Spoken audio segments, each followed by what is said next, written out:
Hi, I'm Steve, 84XT. Welcome to the channel.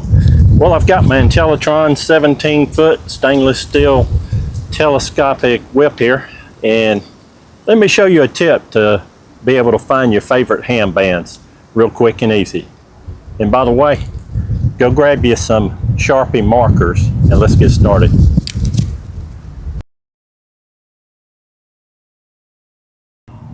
These ground-mounted verticals using a telescopic whip have really become popular, and I can say that I've kind of gotten on the bandwagon with them too. The availability of having multiple bands is just awesome. I had been using a crappy pole and just different lengths of wire to get the job done, and it does just fine. But a couple of things you're going to need, some tools you'll need to decide how you're going to tune this thing up.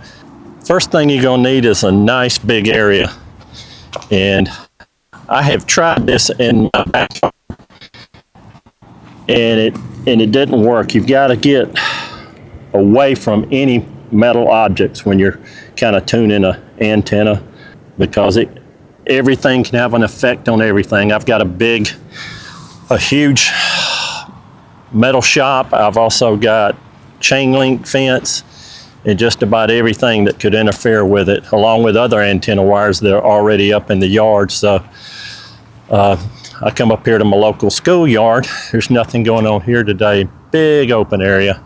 So this is going to work just fine. Let's look at those other tools. The easiest way to tune up one of these telescopic whips is to just use an analyzer like this. If you don't have an analyzer, then just write down all the measurements of the vertical element for each of the ham bands that you want to operate on, like this. I've done this on a tablet, and this is what I did the very first time, and then used the analyzer to get me close. I'm not going to take my whip up and down and measure it with a tape each time, because I've already done that. Rather, what I'm doing is just remarking the spots that I have, and to show how consistent it can be from moving around from one location to another, and just want to double check the settings. So grab some Sharpie markers. Let's head out into the field and get started.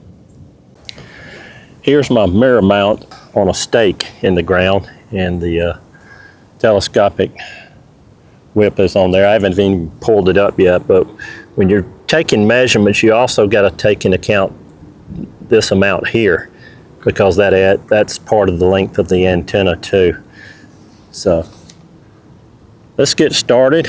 The way I like to do is start with 10 meters and work my way down the band towards 20. I've got 30 radials out here, and I will say, if you're gonna, whatever you're doing for radials, however many, these are 38th wave radials on 20 meters.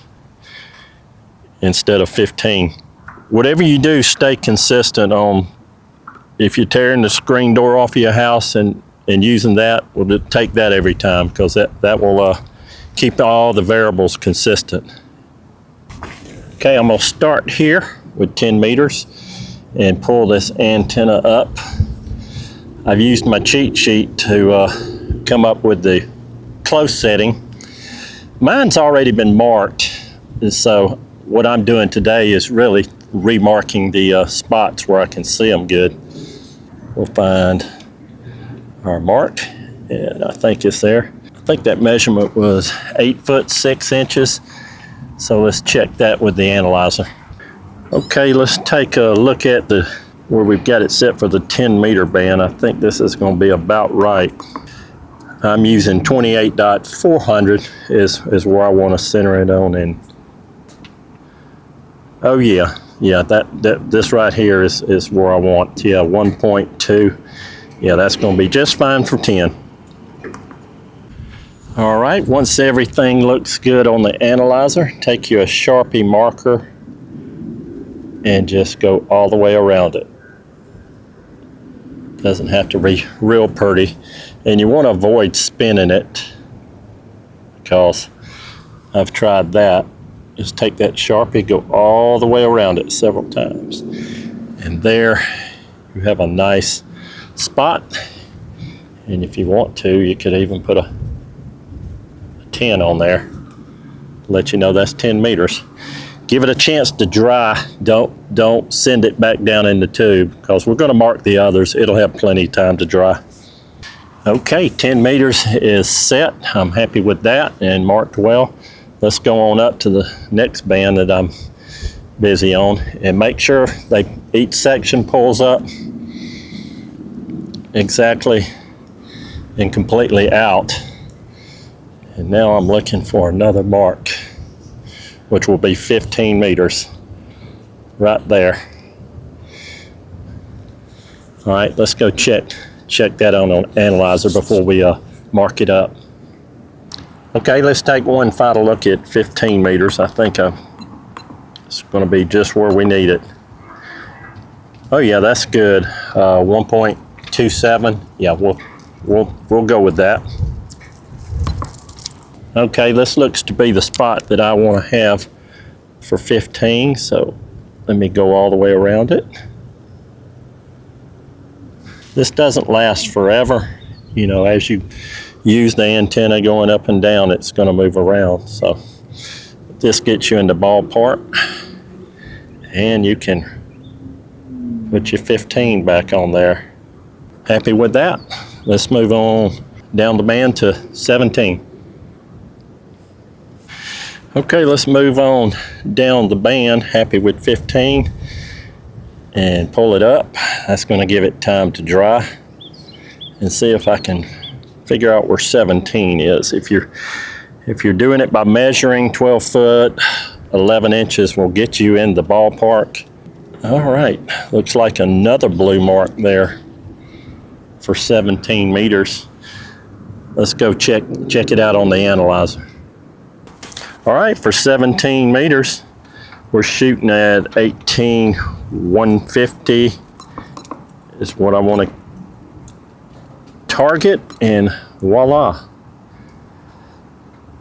1.36.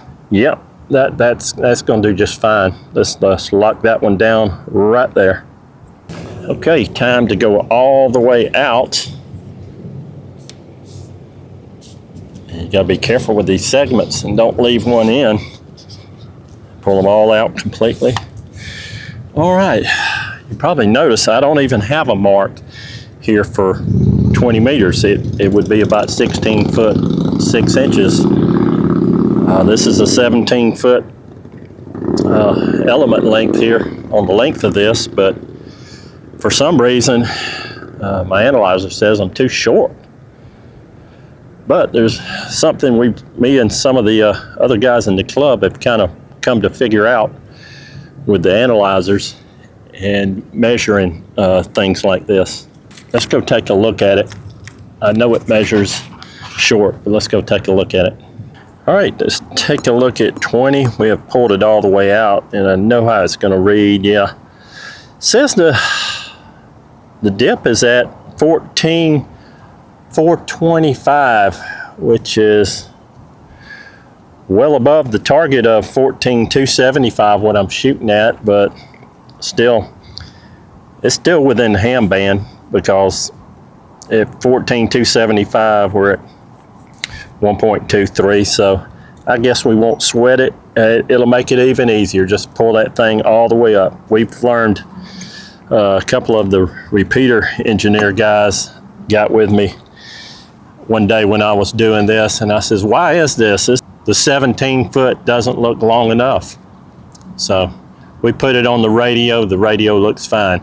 They've had some identical things with the analyzers at the repeater sites when they're troubleshooting a problem, and find out when they just put it on the radio, everything seems to work out. These things run a very minute amount of wattage to get your signal communicate back and forth to that antenna.